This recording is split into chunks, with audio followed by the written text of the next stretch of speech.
Last Dragon. Salazar was a brave and adventurous boy who loved nothing more than exploring the mountains that surrounded his small village.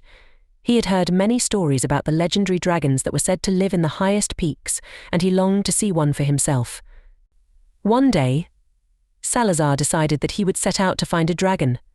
He packed a small bag with supplies and set off early in the morning, determined to reach the top of the mountain before nightfall.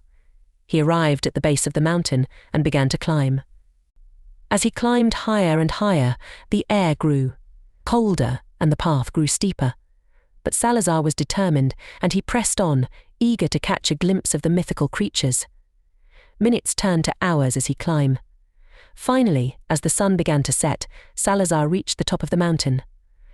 He was panting and out of breath, but the breathtaking view was worth it. The entire valley lay before him, stretching out to the horizon. But Salazar was not there to admire the view. He was there to find a dragon. He scanned the mountainside, searching for any telltale sign of the creature's smoke or dragon fires. And then, in the distance, he saw something glinting in the setting sun. Salazar's heart raced as he approached the glinting object. As he got closer, he realized that it was a massive cave entrance filled with smoke, nestled into the side of the mountain. And inside, he could see the faint glow of a fire. He hesitated for a moment, wondering if he should turn back. But his curiosity got the better of him, and he stepped into the cave, which was strangely warm and smelled like charcoal. As his eyes adjusted to the dim light, Salazar realized that he was not alone. There, in the back of the cave, was a dragon. It was the largest and most majestic creature Salazar had ever seen. Its scales shone like gold in the firelight, and its eyes seemed to glow with a fierce intelligence. The dragon sat motionless, transfixed by the fire. Salazar froze, not sure what to do. But the dragon seemed to sense his presence, and it turned its head to look at him. For a moment, Salazar thought he would be burned alive by the dragon's fiery breath. But instead, the dragon simply looked at him with what seemed like curiosity. The boy was of no concern to the dragon. Salazar took a deep breath and stepped forward, approaching the dragon with caution. As he got closer, he realized that the dragon was not menacing at all. In fact, it seemed almost friendly.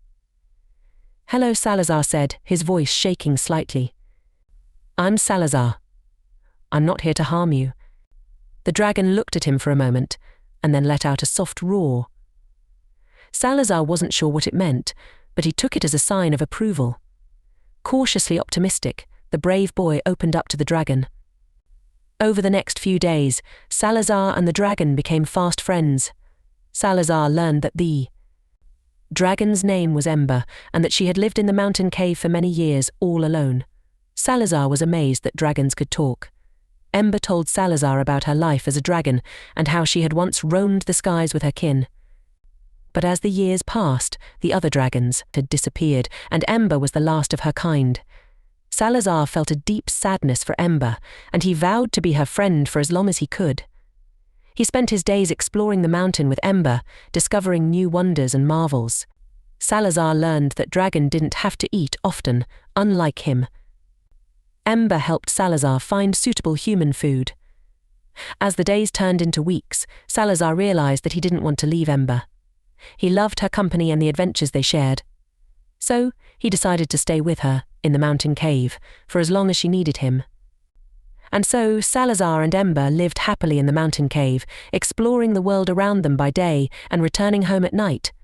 Then one day after leaving the cave, the two friends never returned. They disappeared without a trace.